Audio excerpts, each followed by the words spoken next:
So, I recently went back and tried out the first Descendant after nearly a whole year, and to no one's surprise, I was not impressed.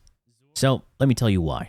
But first, for those looking for a reason to come back, well, don't only watch my video. I'm looking at this game at a different perspective, especially of someone who just has live service game fatigue and sick of games that don't respect the player's time. So, with that said, let's go back and uncover the reason as to why I dropped the game in the first place, and of course, looking at what the game could have been and what it is right now. I last played this game back in October 2024. I uninstalled the game because of really poor design choices, outright sloppy content, and encounters with lame and useless mechanics. They released this new season and it was just absolute doo-doo water. I got together the boys and we killed the new boss, and it was the worst piece of shit I've ever done, and that prompted me to just uninstall the game. I just couldn't take it anymore. Just like that. All right. Great. Stopping. 669. Great. Manage, uninstall. Get the fuck out of my library. All right. It's done. And people who are watching me for TFD content were always wondering when I would eventually come back. So is me reinstalling the game to see what's up a sign of me coming back? Nope. So why is that? Let's talk. First Descendant launched at a time where Destiny was sucking a lot of dicks, as usual, and Warframe was just in a shit state with no content for months, so the usual. And when TFD launched, it was easily able to grab players from both ends and give them a whole new avenue to experience something new in a familiar setting. For those who don't know what the first Descendant is, it's a free-to-play third-person booba shooter. Okay. Sure. Dynamic motion. Of course, the Neo skin, and this is the one with the skirt. So this is the somewhat halal one. This is the absolutely haram one. And mechanic. Racer, of course. Of course. Everything is just open. Jesus. Yeah. And oh, I like this one. Like the jacket mostly. Why? Wait, what? That jiggle doesn't make sense because the jacket is jiggling. What? That doesn't make sense, dude. Made by Naxxon. Yeah, you know where this is going. So you control a Descendant. People with powers, fighting to save humanity from an alien invasion. Simple premise, and because that's all I got out of the story, as I will not subject myself to that kind of torture to listen to their dialogue and horrible voice acting. I just can't. It was RK. RK. Nell, I'm gonna get you out of here right now. Corel, you bastard. And together, we'll save Alpha. Together. And for those saying, hey, just change it to Korean.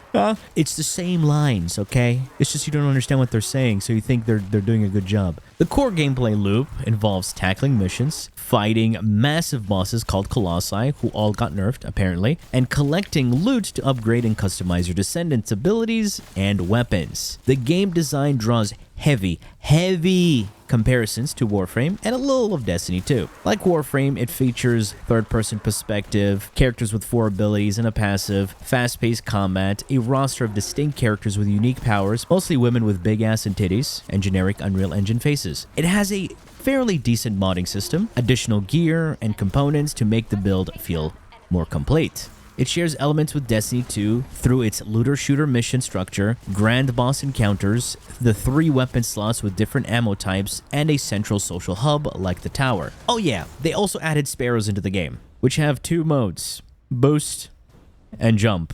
All the animations are stiff and ridiculous to look at. I mean, if I were to compare and choose the vehicles between Destiny, Warframe, and TFD, I would take the Sparrow and Skimmer from Destiny over the vehicles in Warframe and TFD any day, as they do feel better to use, make sense, and are relevant in the content and not just random gimmicky vehicles put into the game because haha, cool. Now going back a little, talking about its release. So when I played the game, some people warned me, my guy, it's Nexon, careful. It was the first Nexon game, so I was none the wiser and I was like, dude, just, you know, don't worry about it. But a small tangent here, not all Nexon games are bad, just all the live service ones. Because the first Berserker Kazan is an exceptional game, one of my favorites, and a really good Souls-like. Give it a try, 10 out of 10 would recommend. Anyway, going back, I played TFD since the first beta. There were so many issues in the game, and they promised to fix those issues and produce worthwhile content. How about that?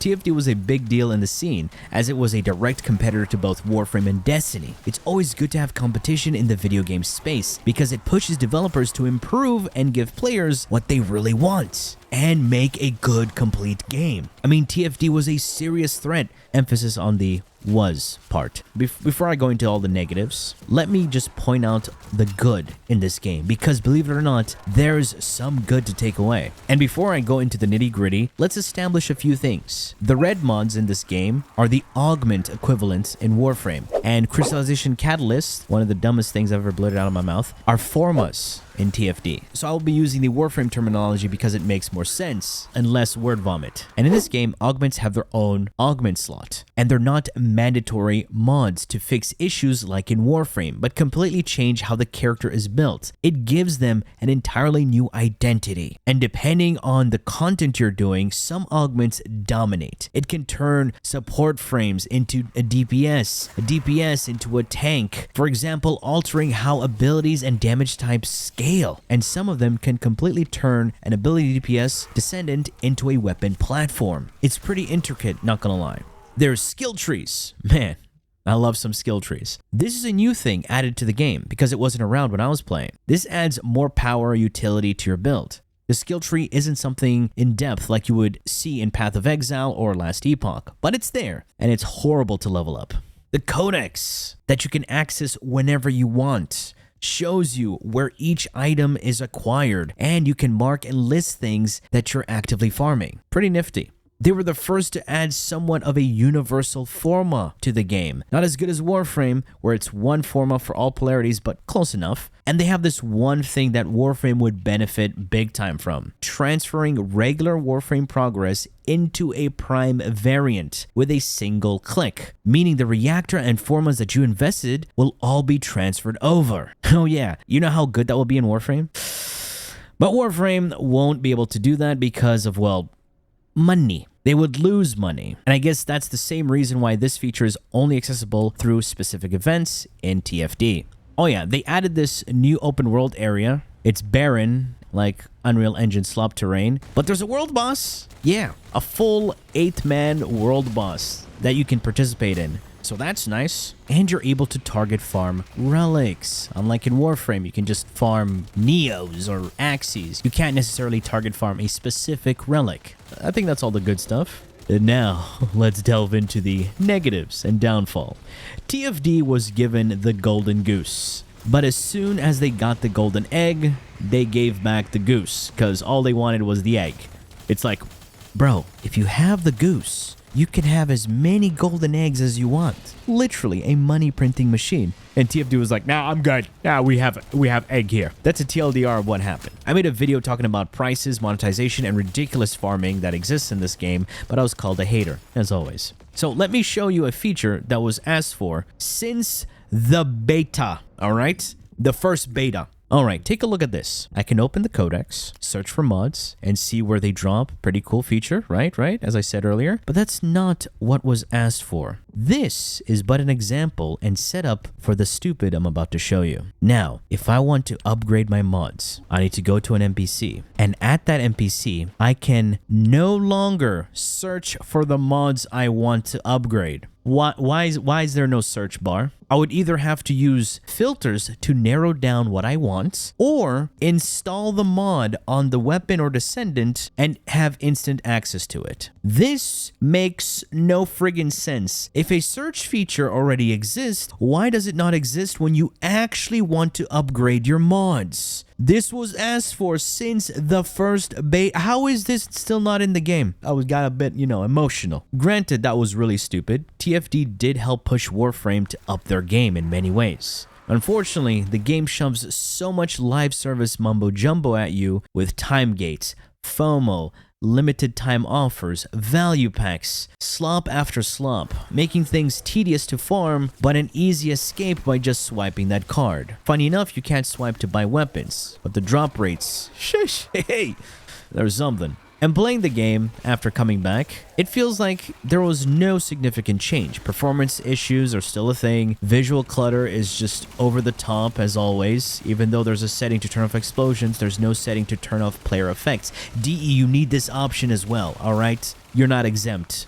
I can't even tell the female descendants apart if they don't have their signature outfit because they all look alike and all I can see are ass and titties. But I can tell Sharon apart from the others because she's the only brown girl and nobody plays her still. And you barely see any male characters being played. I wonder why. For one, I commend them for knowing their audience with all the Gunner skins and Gunner material. But other than that, it's just another live service game shoving so much bloat down your throat, kinda rhymes, that's just too much. I mean, Warframe also has this issue where there's just a lot of materials and resources. Every new update. And some of them are freaking useless. I mean, when was the last time you used Tellurium, huh? I'm surprised Destiny solved that issue by consolidating resources and currency. Yeah, Destiny solved that issue. The dog, or fellow, known in this game, was added to help solve one of the most annoying and time-wasting things that's in the game, inventory management. So this is the Sentinel or companion equivalent to Warframe, but all it does is loot things for you. And if you've set up your junk filter, it will dismantle the junk. That's good, right?